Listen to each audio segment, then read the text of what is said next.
Bonjour, retour sur l'accident mortel de la circulation sur l'autoroute Île à Touba, mardi matin avec Sud Quotidien. Le journal du groupe Sud Communication en train de révéler l'hécatombe, mais l'hécatombe continue. Et pour continuer sur ce sujet, il convenait de retenir 11 morts, bilan officiel et 9 blessés, dont 8 dans un état grave, explique clairement et nettement Sud Quotidien ce matin.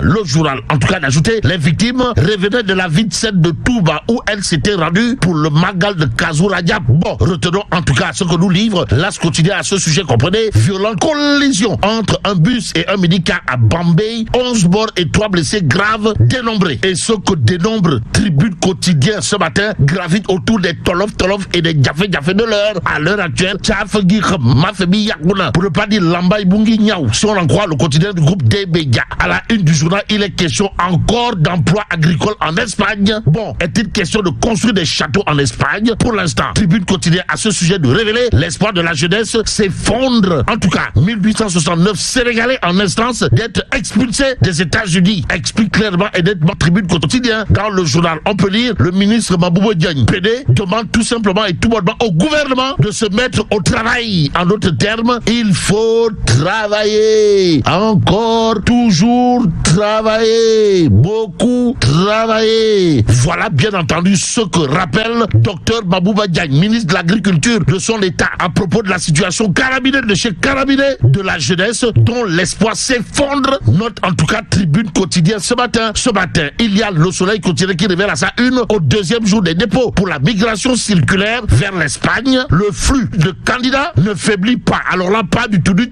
Bon, rien que pour la journée de lundi, plus de 10 000 dossiers ont été déposés, dont 5 000 à Dakar, la capitale. Et la réaction capitale dans l'astre de Anne vient de Amadou Chérif Diouf, secrétaire d'État au Sénégalais de l'extérieur, qui dira on s'attendait à un engouement, mais pas de cette ampleur. Que dire justement par rapport à l'ampleur de la situation? Sinon, Mbir Bangok, Yenongok, vous avez dit vous pouvez. Eh bien, pouvez maintenant, pour reprendre une manière de parler bien de chez les Ivoiriens, et pour voir clair dans cette histoire, il y a le point actu, le journal de revenir en long et en large sur un projet relatif au retrait, au retrait des enfants talibés de la rue. En tout cas, la solution Diomaye, toujours attendue. Bon, en dépit de l'article 3 de la loi 2005-2006, les rues toujours envahies par les enfants talibés, informe le point actu. Le journal de renseigner également qu'après le remède contre les Jakartaman, l'État l'était attendu sur le retrait des talibés de la rue. Celui qui rue dans les brancards, d'après le point actu quotidien, c'est Moustapha Diakhaté, surtout sa révère Fatma, comprenez, Magou guerrier. En tout cas, après sa sortie de prison, Moustapha Diakhaté, pas du tout, alors là, pas du tout ramolli. Et comme en matière de touille, chez Moustapha Diakhaté, surtout sa révère Fatma,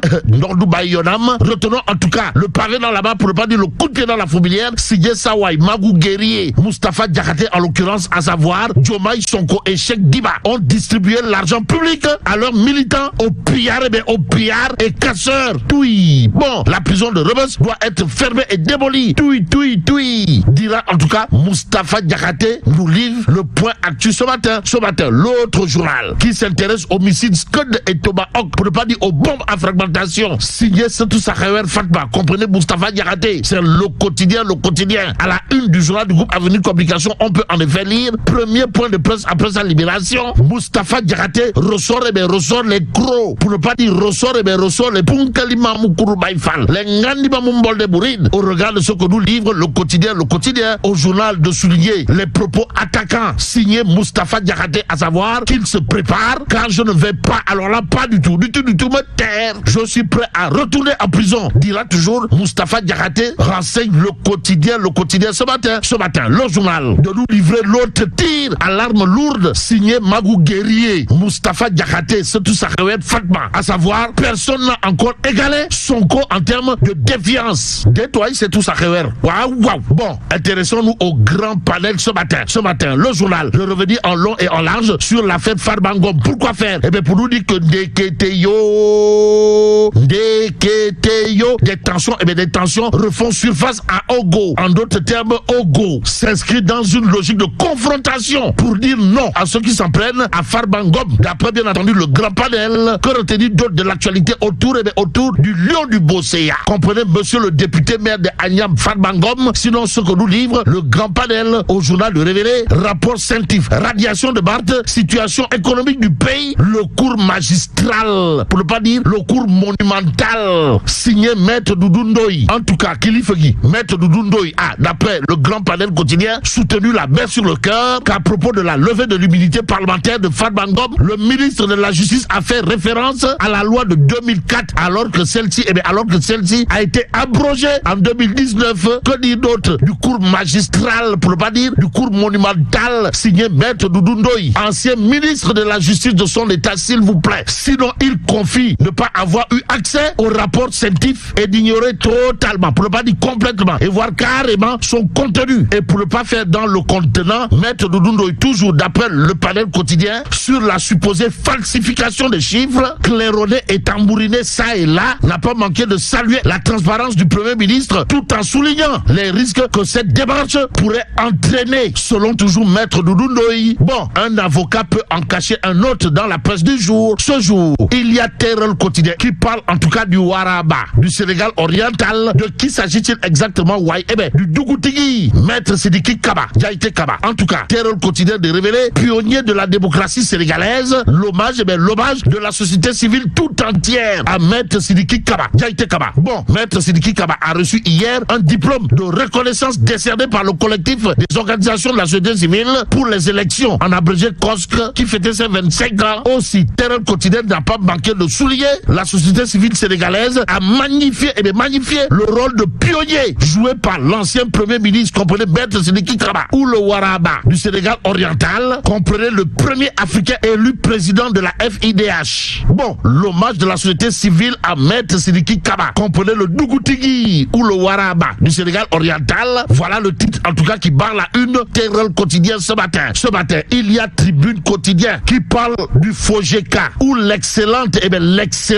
initiative de Amadou Diagne, Borom Diabouro. Bon, Adama Barrow, président de la Gambie, sur le FOGECA n'a pas manqué de dire que l'organisation renforcera l'économie gambienne, un partenariat social entre les entreprises. Ouais, tu l'aides Amadou Diagne FOGECA, ouais. En tout cas, ça, ouais, Amadou Diagne qui aura probablement de quoi faire du tourpi, fait une montée en lisant Tribune quotidien ce matin. Le journal de souligner, ce que dira bien entendu le président Adama Barrow, à savoir, ce forum va donner l'opportunité à la Gambie d'ouvrir ses portes au monde entier. En tout cas, c'est le lieu maintenant de remercier le président Amadou Diagne. Voilà ce que dira en tout cas le président Adama Barrow. Nous livre ce matin Tribune quotidien. Restons avec le journal qui s'intéresse à un différent entre les populations et l'entreprise EMP ex-Ganesha. Pourquoi faire? Eh bien, pour nous dire que selon Bala Sissoko, représentant des travailleurs, il est bel et bien question de préférence nationale et non d'une entreprise étrangère. En tout cas, pour Bala Sissoko, les populations se trompent de sujet. Sinon, l'entreprise EMP est 100% sénégalais, appartenant à des citoyens sénégalais. Toutes les procédures sont respectées depuis sa création, informe bien entendu Tribune quotidien. Cependant, par presse interposée, les populations lancent des invectives à l'entreprise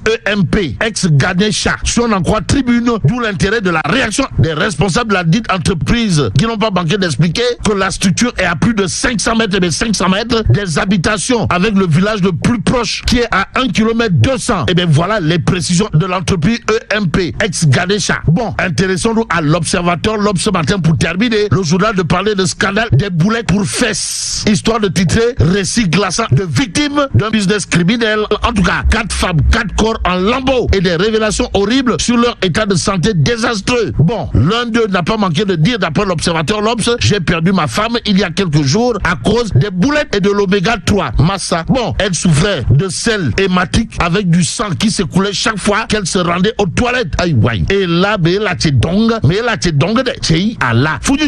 Bon, que Dieu préserve le Sénégal.